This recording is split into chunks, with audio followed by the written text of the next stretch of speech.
Hey everybody, welcome back to the Made for the Range podcast. Today I've got a very cool guest. This is Gunther from Mitsubishi Chemical now. No longer Mitsubishi Rayon, no longer Mitsubishi other things. It's now Mitsubishi Chemical.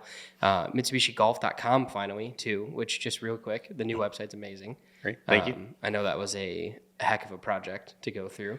I worked with some of the guys here just like working through some issues on that, and that was a very cool product. So if you haven't seen the new Mitsubishi website, you should definitely go check it out. They've also got a really scary, accurate fitting tool on the website. I'm not a big virtual fit person, but I tried to trick that thing like 10 times. Kept giving me the same answers, so it was pretty impressive. But just so quick introduction about yourself. Let people know what you do here, how long you've been here, and then I'll start throwing some questions your way. Yeah, perfect. First of all, thanks for coming. Thanks for having me. Yeah. We're excited. I've been here, it'll be 20 years in September. Oh, wow. So I was one of the original employees that opened our office. I came in really to do primarily set up our aftermarket business. Okay. Today, I oversee all sales and marketing for the U.S. office, which pretty much handles everything globally, except for a few regions that we handle out of our Japan or Tokyo office. Okay. And you guys have one of the larger presences of shaft manufacturers overseas as well. And we'll get into it because you guys are one of the few companies that also control your own materials.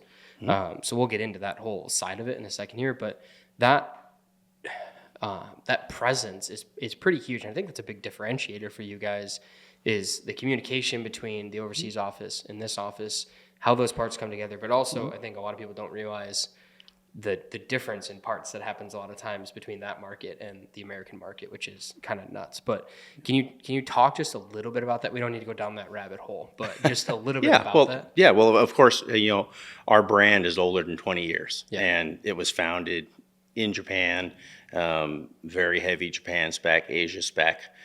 Super high-end product. That's really where we started. And so, we still develop and manufacture a lot of those parts in conjunction with our global team. But coming to the U.S., we did it for a reason, so we could, be a part of the largest market in golf and to grow our business. And so, our offerings are much more broad than when we first started. But yeah, it's amazing the differences. There are a lot of differences. There are some unique things. There's even some products for those out there that are still gearheads that we make, and you can probably only get in Asia. They're a little harder to get over here. Yep, the JDM market can be quite sought after with some of us giant nerds of certain things. But how often does one market influence the other? Are things tested here and then brought over there, or tested there and brought over here? How does that relationship work between the two kind of presences? Because obviously there's a giant American one, but then there's also that huge one overseas. So how do they work together on a certain basis? So the answer is yes. Okay. It's all of those. Japan is always developing and overseeing parts that they would consider specific for that market or have a greater tendency for that market. On the other side, we are also doing the same in the U.S. market. There are some unique things that we like to do here in the U.S. market, price point wise, performance wise, that they don't necessarily do with super lightweight parts in Asia. Yeah. So in those two areas, each office will take the lead, and if we want to collaborate, we will. We just keep each other up to speed. It's what's in the middle, those global offerings like the new Diamana, where we collaborate, work together closely. Both sides are testing and evaluating. Both sides are trying to get tour involved early on. So those are the big projects, that we really work on mostly globally. The others are fringe, if you will, and we keep each other in the loop, but, it's only so much time. So is it fair to say that a lot of the aftermarket stuff can get collaborative, but maybe a lot of the OEM stock stuff is a little bit more one-sided? Yeah, I mean, that's certainly the case. Aftermarket custom, right? That's where we spend the majority of our time and working together. Outside of that, the regional teams really handle it.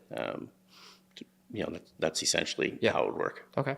And then, so, I know that you guys have seen, I wear a sweatshirt all the time in a ton of my videos from their prototype factory in Japan, which is it Toyohashi? Is that it? Did I get that right? Yep. Toyohashi is the nickname, if you will. Okay. For That's it, what the sweatshirt it's says, the though. city. Yeah. Yeah, okay, good. All right. It's the original campus, the original facility where we put our very first shaft prototyping facility, our very first shaft production facility. It's really where it all started. And today it's still where we house our team of engineers, design engineers, cosmetic, structural. So they still work out of that same facility, which was started in the late 70s. Wow. Same facility, prototyping. Obviously, it's a little more modern than it was back then, but yeah, it's still the main spot. So for you guys, and I don't think a lot of people understand that Mitsubishi, you guys control your own materials. A lot of times Mitsubishi is creating the material that ends up getting used in a golf shaft later on. It might not even be for a golf purpose. It could be for something else that ends up in the technology of a golf shaft. So for you guys, what does your prototype look like? Because I think it's going to interest people that it's a little bit different than other companies just because of that material control. Yeah. Because you guys have access to certain materials and certain fiber technologies before anybody else does because it's Mitsubishi's. Yeah, we can. Yeah. Yeah, I mean, the key thing, Jake, is we're a materials company. Yeah. We're not a golf shaft company. I mean, if you talk about the bigger company, we're a materials company. And so we have our own prepreg division. We have our own carbon fiber division. We have teams that are working on resin systems. And so, there's R&D and development done at all levels of those operations that the golf group isn't involved in, but we have access. Many of those people or people with those skills also reside in Toyohashi and in that facility. Yeah. So, if we ever get you there one day, you That's can. The goal. You can do, to me, what I say is really the vertical integration tour. You can start at one end of the campus and see carbon fiber being made. You can go across and watch us taking carbon fiber and turning it into prepreg, and then in the next building over, we can actually make golf shafts, and our golf R&D team is on the second floor of that building. And so it's all within one campus. So depending on the project, when we're talking about, again, something big like, a global Diamana or a global Tensei, our teams are going to work together like any other company. What's the concept for the product? What are we trying to give the consumer or the player? What do we want to do? What unique performance are we after? And then we try to marry up what materials can we incorporate to achieve the final result. Sometimes, if we don't have that material, but it's close, we can go ahead and try and source it internally. We can go to the prepreg team and say, hey, cool. We would like a material with these characteristics. Yeah. We also have the ability to source or have partners weave special products. So like the 1K product that is on Tensei, we can take that fiber, send it to a weaver. They'll weave it. We bring it back. We can prepreg it ourselves and make a prototype, which is actually how that started. Yeah, that's super cool. Because and 1K is really special. Not only does it have it's got a massive presence, obviously. I mean, and the Tensei lineup as a whole has been a massive presence. I remember so you guys have heard the story before. I don't know, Mark, you might not actually know this. So my interest in golf and specifically in golf equipment actually came from being a part of a group that was protoing Mitsubishi shafts. So we were doing tests with some of the early protos, and this was AV Orange V3 days. Okay. So, or CK Orange. It was CK Orange. Yeah, CK Orange V3 days. And it was, Tiger stepped out there with one. Ricky Fowler had one in the bag for a long time before he switched to the D Proto. And that's where my fascination with this whole thing came from, was with Mitsubishi shafts specifically. At that time, Kurokage dual core titanium nickel had just come out to that was such a cool period, and that's where the nerdiness for me started. And I've kind of stuck with it, and thankfully I have a very good relationship with you guys here, with John, who's helping us out behind the cameras right now, who I'm sure can't wait to sit on a plane with me to Japan one day. I'm sure he's just dying for that moment. It's gonna happen, John.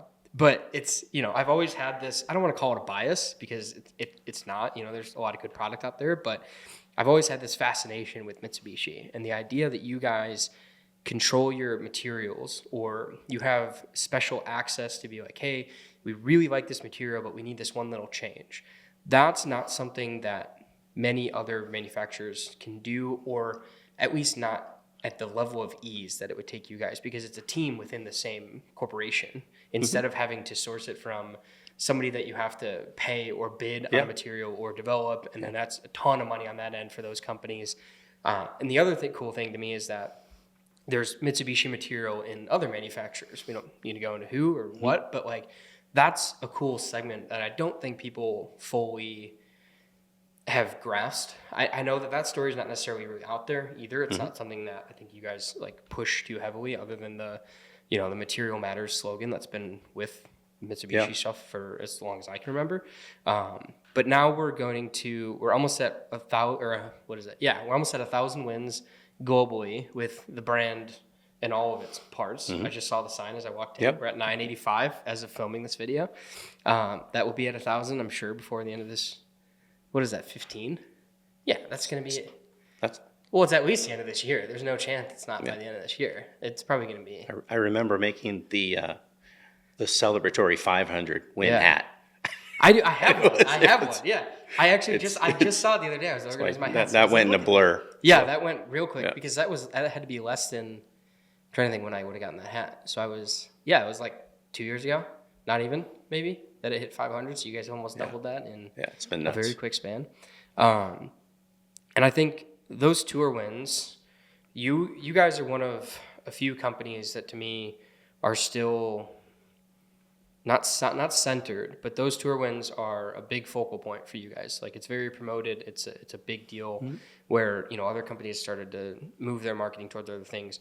So when you talk about tour, and then to connect back to the prototyping, how much influence from tour is there in a new product? So I know like Tensei 1K Black would be a good example. I know that one was pretty much like, there's these players that really, really need this, piece of rebar in their hands. But just walk people through that and what that means. Because you've got guys like, Tommy's still using the XT, or John's still using the green, right? Yeah. Like there's these weird profiles that have been super, super niche. Yeah. And so what happens when somebody requests something? How quickly can you guys react to that? And then how does it influence the rest of the product catalog? Yeah. So, the simple answer, tour is always important because we have, a team globally that follow Japan Tour, Asia Tour, LPGA, PGA, Korn Ferry, et cetera. So we have employees that are out and on the road, just like a lot of our competitors. There's a lot of information that comes back from tour, right? The 1K product you mentioned is a really good example. Tensei, super popular, working really well. Yeah. We're getting some feedback and getting some requests that it's like, we'd really like something that's really low launch. Yeah.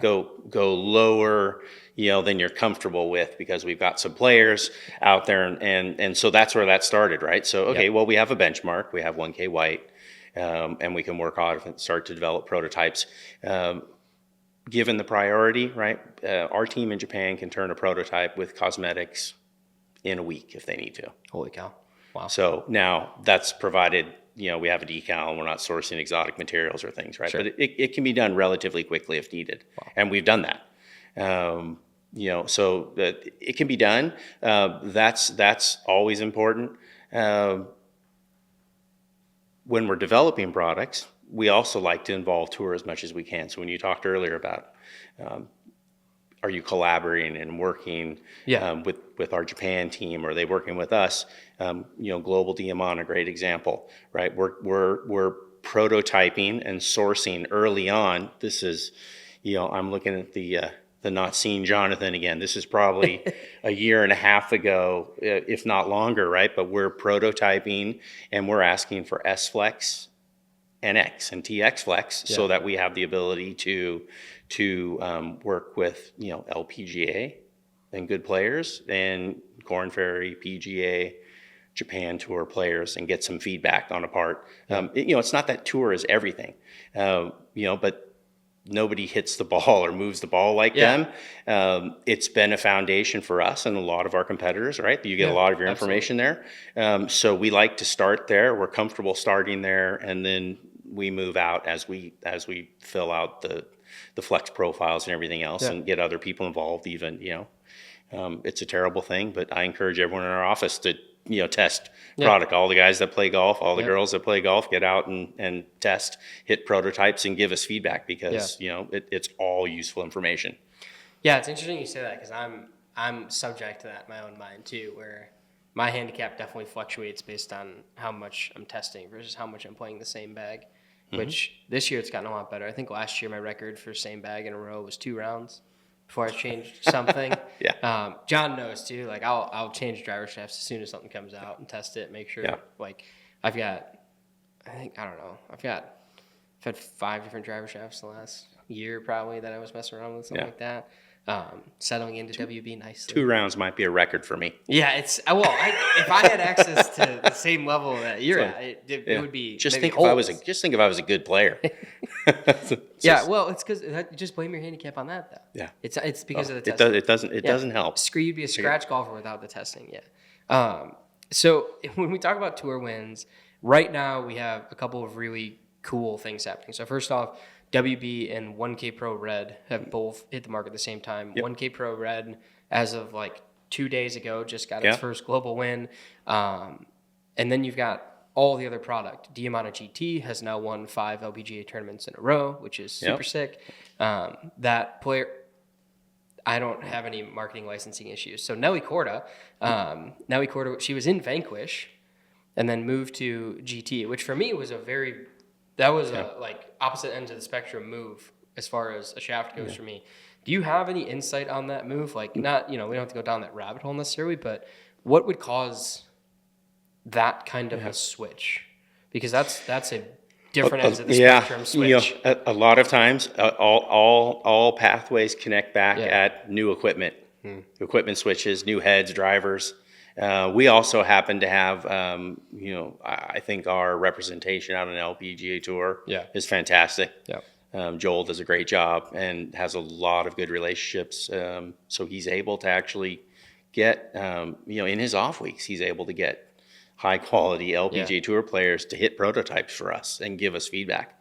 That's invaluable, and we're super appreciative of that. So it also, it can connect to that too.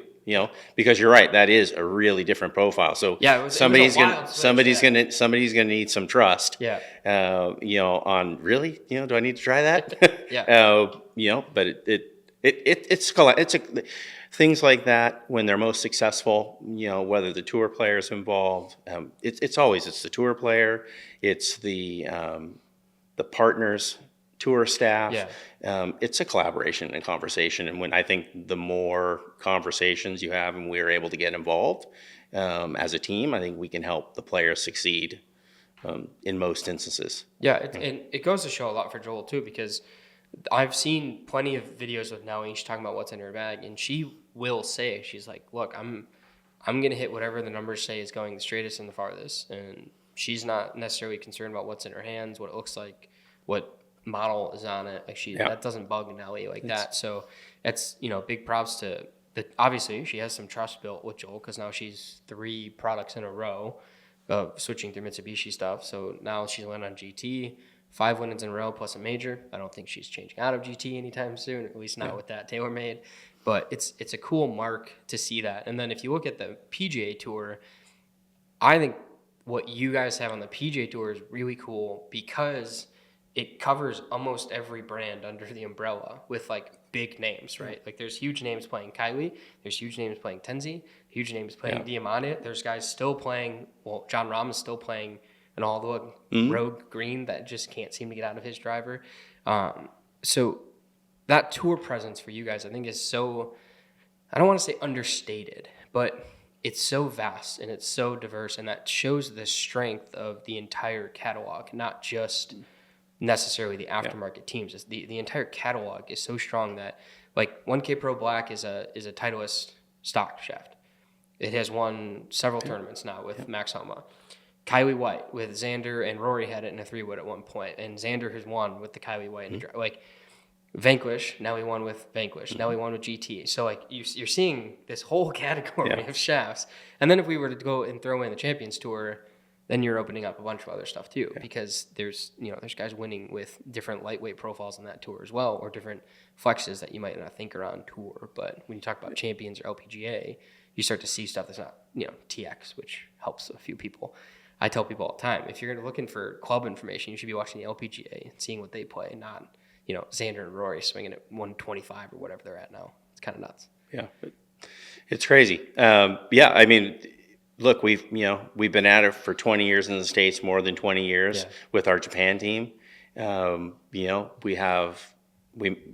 make and will continue to make, I think, a lot of really good product. Yeah. Lots of our competitors make great products. I feel if we get a shot with a top player, I like our chances. Yeah, absolutely. And because we have a lot of options, that's that collaboration though. It's good that we have, all of these successful parts and products. It's also a challenge. I know, sometimes for our tour team and even sales team, it's like, okay, where do we go? What's the better fit? The new Diamana whiteboard or the 1K white, and the nuances. And sometimes, there are little nuances. But again, it's great to have two great parts. Yeah. It's just, again, that's where the communication, collaboration, everyone working together, player gets the best fit, I think. So you said you've been here just under 20 years. Mm-hmm. So let's call it 20. So you and Diamana have grown together at this company. So we're now in the 6th generation of Diamana with the new WB that's out. So talk to us about the evolution of that, the start of that, how Diamana came to be, because when you talk about Tensei or Kaiwi, those are kind of strength, power first profiles, where Diamana at its core has always been smooth player, the best feel that you can get from a Mitsubishi product, very overseas influenced as far as like what they like to see, because that market is very blue board, smooth tempo, very smooth shafts. So talk to us about the, kind of the start of Diamana. Yeah. Maybe some of those icon pieces too with the plumerias. John, did I say plumerias right? Yeah. I was waiting for that. I've been waiting for that this whole time to say those flower names. So the the Diamana story and the brand, it's pretty, to me, it's interesting. You're right. I mean, I've grown up with it. I was hired. They have been doing some prototyping, out on tour, working with Japan. It's a collaboration between a few people in the States now and the Japan team.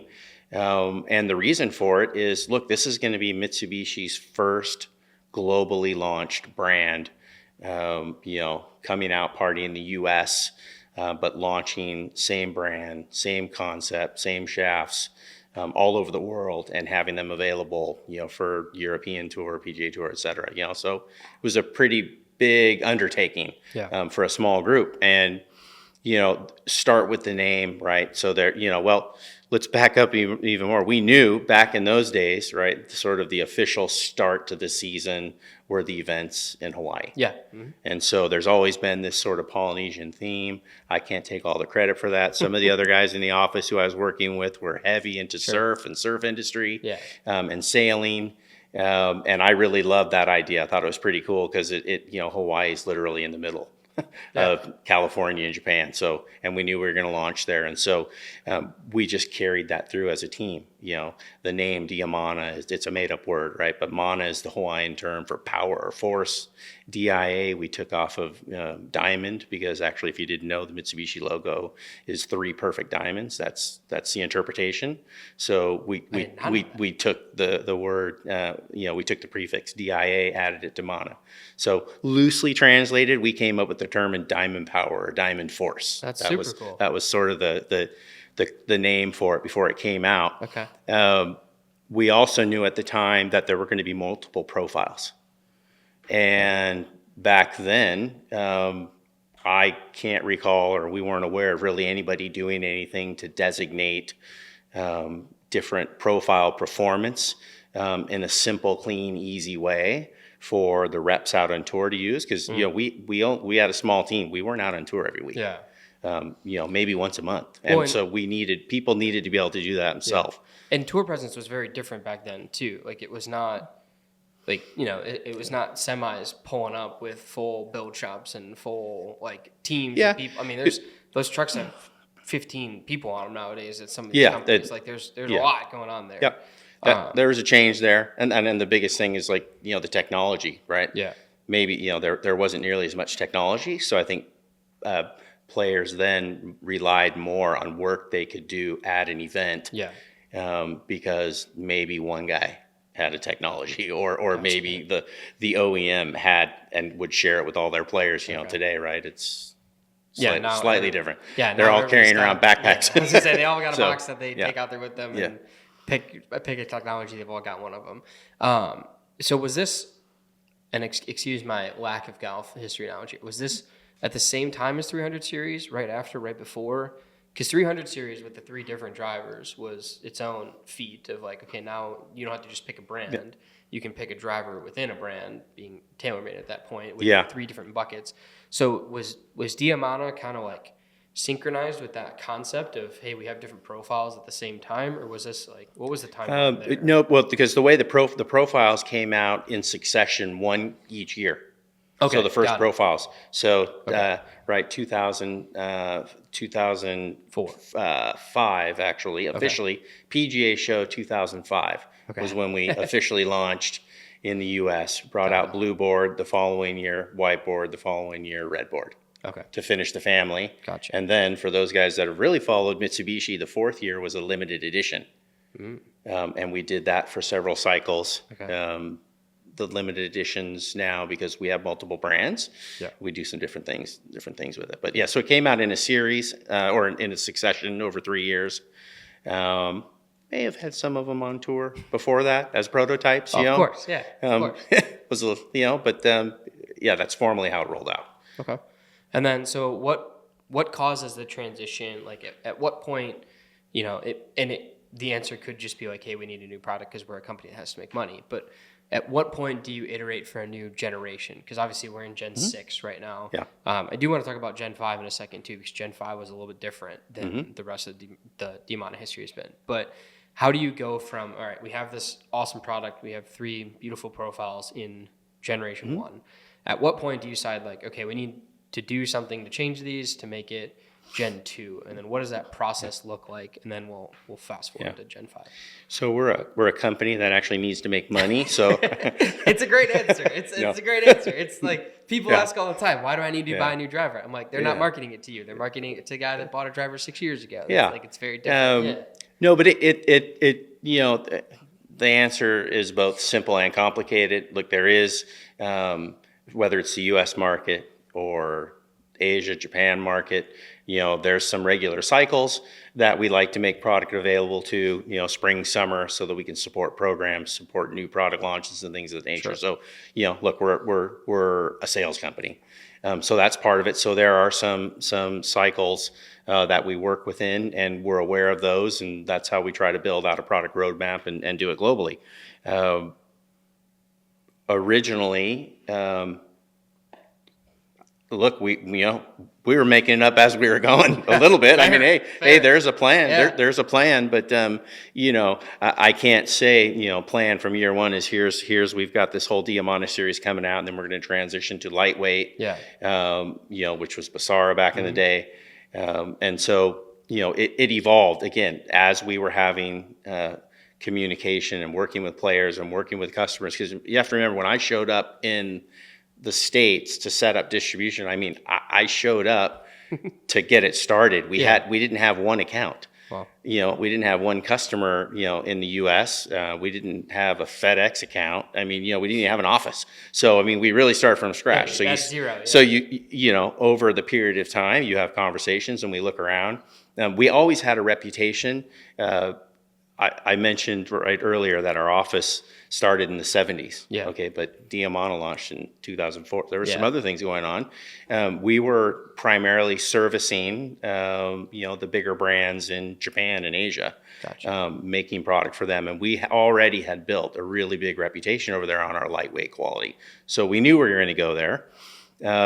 So again, starting with the Diamana product, we knew we wanted the 3 profiles. Yeah. We weren't sure when the next one was going to start, but we knew we were going to bridge it with some sort of limited edition part. And then, so it really ended up being 4 years, and then 4 years. We held to that for three cycles. Yeah, I was trying to think. You know, and then you know, things speed up, slow down, depending on what's going on out in the market there. Sure. So. Okay, so fast forward to Gen 5 then. Yep. I loved Gen 5. I still love Gen 5. I was a big PD guy. I just put it back in my driver the other day because it's like my safe shaft now. Yep. Where if everything's going wrong, I can put a PD in something and be okay. Because it's so unique because it has a soft handle, which was a unique thing for not only the Diamana lineup, but just kind of the shaft industry in general. You can't find a soft handle in many things, especially not many low launch things. So the 5th gen though, there was no WB, there was no RB, there was no BB. So, and you know, some of the purists of the golf market were a little bit, I don't want to say disappointed, but maybe surprised by that. And the change in profiles there, what was the directive there? What was the direction? Because I also know those profiles in general, right? When we talk about something like GT, I think I'm gonna make a guess that part of that directive was, holy crap, everybody's getting really, really fast and really, really strong. So maybe some of these profiles are not super cognizant with the American market, because you had these guys coming up, you know, like you got Nick Dunlaps of the world coming up there swinging at 123 out the gates, right? Like, so there had to be some evolution. So talk to us a little bit about Gen 5 and how you guys battled that, but retained the feel that Diamana is known for. So, you know, modernization of player, modernization of equipment, a whole lot of sales data, and performance data that says, look, in this certain pocket, this is where players are. So we refined profiles. In some instances, you know, maybe they came closer together. Performance wise and doing things, there's still little nuances, but they're a little more subtle. Sure. And it's just driven by what we're seeing, not only in the sales market, but what we're seeing out on tour. I'm with you though. I was one of those. You know, this was definitely a back and forth with Japan. I like the board. Yeah. I like how it connects with the history and everything else, and I know the team in Japan does as well. And we just, you know, we went a different direction without the board, and you know, the board's back. Yeah, the PVD on those was beautiful. No, the finishes and everything are all great, right? The cosmetic on Gen 5 was awesome. And I know, like I talk to Mikey from TXG all the time still. Like he's probably like the world's #1 Diamana TB fitter, I would just venture to guess. He has a fascination with TB just like I do with PD. That's my safe. Yeah, that's your safe shot. Yeah, that's apparently it's Mikey's too. I can't hit the TB for the life of me, so that's interesting. Yeah, I've tried to put it in so many different woods, and it just I can't load that shaft for some reason. Don't know why, but whatever. The PD is amazing. And then the GT obviously is doing so well with Nelly. I think that she's probably having some influence towards the Diamana GT right now. So it's cool to see it, but then it was an accidental, amazing marketing thing, because now your whole platform can be the board is back, and everybody's super happy about it. Yeah. Okay, so then obviously with the 20th anniversary, we're in Gen 6, so WB has also retained a lot of traditional Diamana profile usage, and as far as material goes too. I know there's something that connects the D Plus Limited as well to the Diamana. Can you talk on that a little bit? Yep, sure. So again, earlier we talked about materials. We make our own material. Well, Mitsubishi, as we talked about, we make carbon fiber. We don't just make carbon fiber. We actually make pitch fiber, which is a different type of fiber. Okay. Pitch fiber was most well known for its success in the limited series, specifically D-limited. So D-limited with the whiteboard type profile uses 80-ton pitch fiber in the handle section. This new profile is, you know, its base comes from D-limited. Like that's where we started when we started. Okay, how do we make something this good better? Got it. So the D limited and the D plus limited still have a ton of usage on tour. So is that, just to, you know, cycle back to what we talked about earlier, is there feedback there of guys that are still in that product? Because there's a couple big names still in that product. Yeah, so is there feedback there that's like, hey, you know, this is getting old? Like they're still in it, but for you guys, no, you know, you don't necessarily want people in old product, but you also don't want to take them out of it. Yeah, it's always a tricky one. So, you know, You've probably noticed, like I've seen, over the last 10 years, right? Over the last 20 years. I mean, your best players in the world, they're not as likely to switch shafts and move around all the time. So sometimes that can take time. I haven't had any feedback. I'm sure there's always feedback, right, from Tour. Sure. But, and the delimited profile is still really strong and works really well. I think WB might be a little bit better because it's, got a little, some next generation tick technology, the resin systems that can do some of the things. All of this, I mean, the feel, again, in this low launch part is incredible. Sometimes it just takes time. We'll see. That's one of the tricky parts. I know you're dancing around. I don't really talk about Tour players and names. We don't pay anybody to play our product. And so, we're always proud and happy and excited when they do. But we're not having regular conversations, with the top Tour players in the world to play our products. There are instances where we do that, right? Sure. But it take a little time. But no, I think D Plus Limited is still a great product. It's why we still have it. You can still get it. But that's the challenge, right? We want to keep moving forward. We've done a lot since that product was launched some 5+ years ago, and we think we've improved on it. Let's see. So now it's up to some testing to decide at that point then. Yeah, I mean, our testing and what we've done and what we're seeing early, across many tours, and now that we've got it out in the field, I mean, the feedback is great. That's awesome. So, yeah, I know the whole team here has been. I mean, everybody I've talked to here, everybody I've communicated with within the industry, guys like Knudsen from WRX or Barath from Golf.com, like.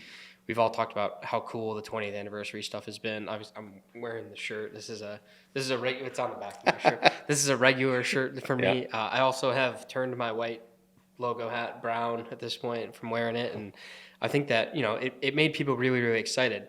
Enough to the point where a couple weeks ago you guys announced the retros, which I thought was the coolest thing. That was super cool. I know. Like, I've seen plenty of pictures of people that got their hands on them already. And the coolest ones that I've seen is, I have no idea who it was. I think it was just some random post that popped up. But, like, you've got guys putting them into older club into heads. retro heads. Yeah, like, I posted a picture, I don't know, a couple weeks ago. I found an R7 Super Quad in a used thing for, like, $40. Of course, I had to grab it.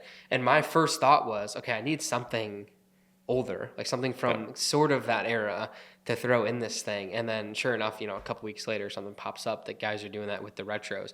I just think that's super cool. Whoever thought of that, now that you're saying like you're in charge of marketing as well, kudos to you and your team for that, because that was a great idea. Yeah. Well, to me, look, that's a natural, right? I mean, it's an anniversary. Those original parts were so popular and so good and just pure to me. I mean, gosh, with the ion plating, and they're just awesome. I mean, not everybody may know, when we launched those original parts, there was actually, same structure, right? But there were two versions.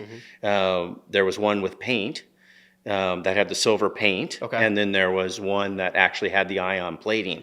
The simple reason is there's no way we could make enough with ion plating to service, right, the whole globe at that time, right? So the ion plated ones are another level of unique, because back in the day, those were only made in Toyohashi in Japan. Oh, that's super cool. So, and that's actually where we made this limited run. The limited ones? That's awesome.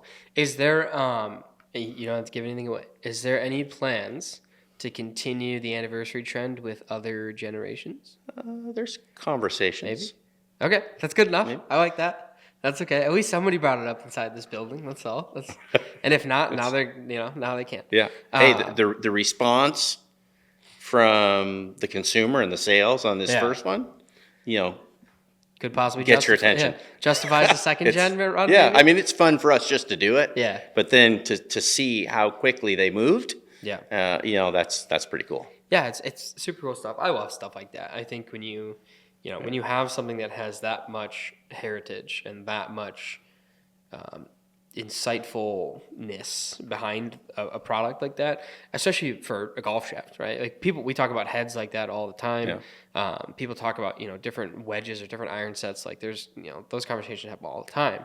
It's not often that you like really talk about kind of the heritage of the shaft industry, which again, my viewers know, like if I'm going to pick one part of the bag to nerd out on the most, it's going to be golf shafts, which is that's where I started. And that's where I'm kind of always going to go down rabbit holes of. But yeah, it's the 20th anniversary has been awesome. I can't wait for the future profiles to come out. I think everybody's excited to see the whole Gen 6 line whenever that does happen. That'll be really, really cool. It's been teased, obviously, that because it's the anniversary stuff, we're going back to BB, possibly RB in the future. We'll see. We'll hope. See. Yeah, it's always nice to have a high launch product. But no, it's been great, and the team here has done such a good job. And like I said, the website is phenomenal, scary, like crazy good fit tool. So before we wrap up, though, I do want to talk about the OEM side of things just a little bit, as well as the whole catalog, because now we've got an amazing modern day lightweight machine in Vanquish, and then we've got Kylie, which I think, if I had to actually pick a line within Mitsubishi right now, I think Kylie is actually my favorite lineup, because I think that Kylie Red is probably the most underrated shaft on the market, like just flat out, period. So walk us through the OEM side of things, right? Because Diamana gets a lot of brash and attention, and so does Tensei because of the aftermarket sense of it. Obviously, like way more tour wins, way more tour capabilities with those things. Vanquish is getting a lot of hits because Champions Tour, LPGA. So when we talk about something like Kylie, though, or like the Tensei Limited runs, walk people through how that works, because I think there's just a misunderstanding of what a stock shaft is. Yeah.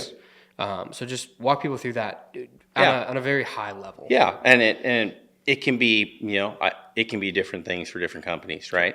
But you talked earlier about like us and our collaboration and feedback from tour. Well, we've had some of our partners predate me 30 years, right? Sure. With the Japan team, and so we've got long partnerships. We get a lot of feedback from our good partners, and they're pushing the envelope on the head. Yeah. They have way more tour feedback than I do. So sometimes Kylie is a good example of that, where we marry all these things up together, and we want to try a new concept. Maybe isn't as necessary or interesting for our Japan team, for their market, their needs. Sure. That's a simple one, right? We had this conversation. We're having conversations with a couple of partners at the time about how advanced and strong the players were getting, what the heads were doing, and we wanted to do something different, right? Japan is typically going to try to soften things up when they're going for OEM. Yeah. Our partners are saying, hey, how do we build a stronger part that feels great, that's a little better for the more modern golfer, not just the tour level, but even younger amateurs and stuff that are coming up. That was sort of the genesis of it, right? Okay. That was part of it. The second was we wanted to do something just from a geometry standpoint, right? We had never so it started with Kylie White. Yeah. We had never made a whiteboard and brought it to market with a tapered shaft. Yeah, and that's right. And so full taper, right? Doing that. So the whole series did that. Something unique, pushed the envelope on torque a little bit, and came up with a really high performing part. Right, works well, works great for a lot of our OEM partners. It sells good in the aftermarket, and we've had guys on tour play it, and win with it. I was gonna say, it's bags for wins, It's super cool. it's and that's not the first time we've done that. That's a similar story for some of the Kurakage stuff. For even some of the Tensei stuff. So there's that collaboration that we'll do on that side.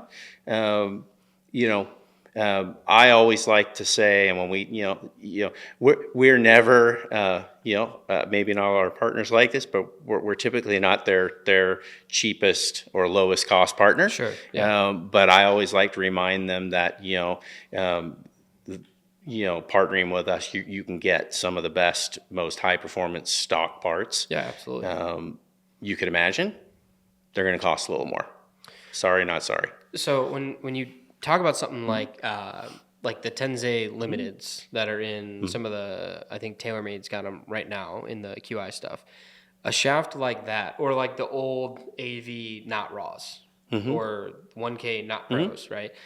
When you talk about shafts like that, is that purely, like when it really comes down to it, is that just an OEM saying, hey, we need this profile of a shaft with the best materials you can get, but it has to hit this price point?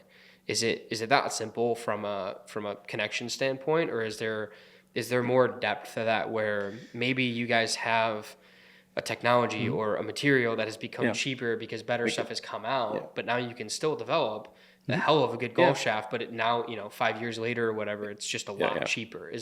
How does that relate? Because I know a lot of people have confusion on those parts specifically, right? Like Kylie's an easy one because there's no light version of Kylie. Like Kylie is Kylie, but you get the Tensei limited stuff and the TaylorMade, for example. I get questions on it all the time. So walk people through those specifically and how some of that has grown. Which, by the way, everybody, Tensei not raw has won in the bag of Mr. Jordan Spieth quite a few times. Just so everybody knows, there's nothing wrong with the golf shaft, which I'll let him explain in a second. I just cut him off, but there's nothing wrong with a stock golf shaft. They went on tour all the time, way more than you think they do. Just FYI. Okay, I'll let you go now. Anytime you're involved in a big stock program, right, there's conversations about what they're trying to do. We have to share. There's always has to be guardrails and what we're trying to do.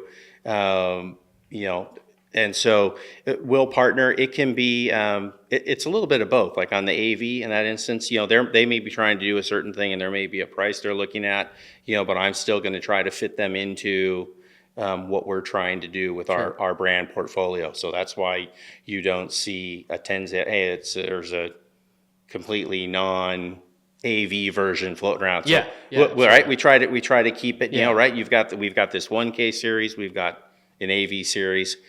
Sometimes in these instances, the little deviations, and I know it can get confusing, we try to do everything we can to put the information on our website for consumers. We let people know, hey, this is the same shaft.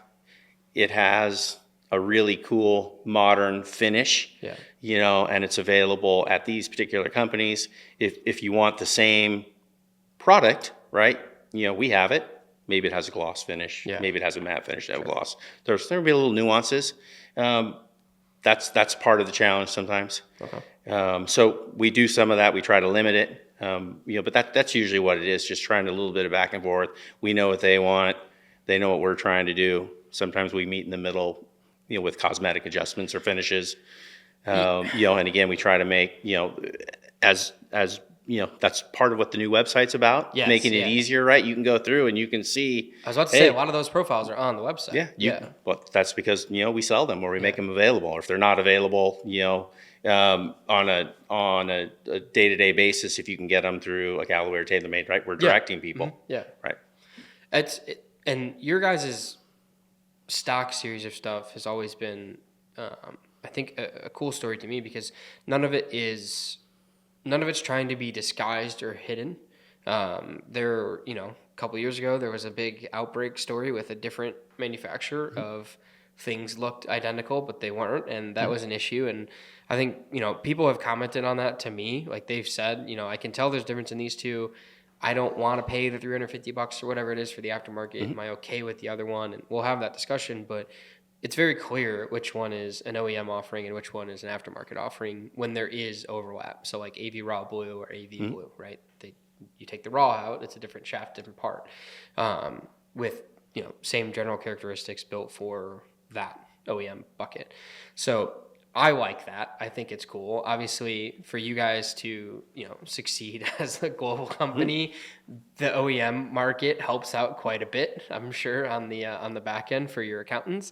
But it's a cool thing to me because I think the OEM market is very misunderstood when it comes to shafts, and I blame a lot of that on that other company and what happened 4 or 5 years ago, whatever that was, because that created this big stir of like, stock shafts are bad or stock shafts are no good, or it's an old shaft that they're rebranding. And it's like, well, that's not true. Like the way, economics work sometimes, you can't take a $350 part and put it in a $600 driver, because then you have to buy a $950 driver, and then all of a sudden it's not a part, it's just a $950 driver, and then everybody would complain that it's a $950 driver.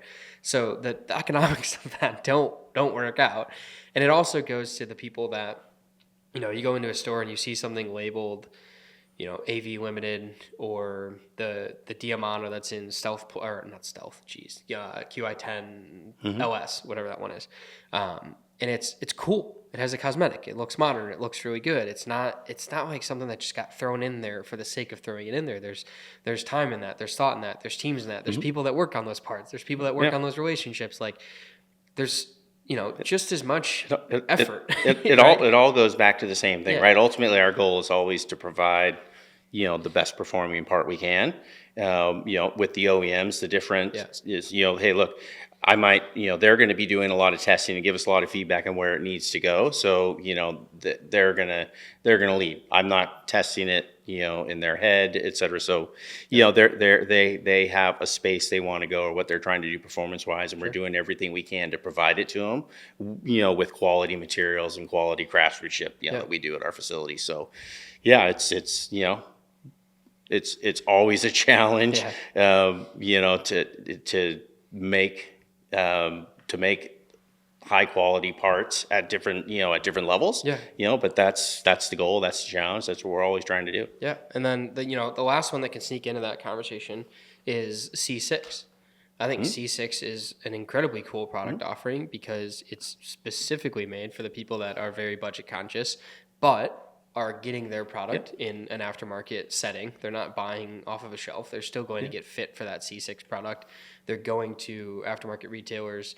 So, you know, you're either small boutique fitters, you're big retail boutique fitters. Like, those guys have that product. And I think C6 is cool, because you still have that launch profile. And, you know, at that budget consideration, there's a certain profile designated for who's probably looking for that. And it gives people options, right? Like, that's... Well, and that goes back to that conversation we had earlier about, you know, what's going on in the Asia development versus our development.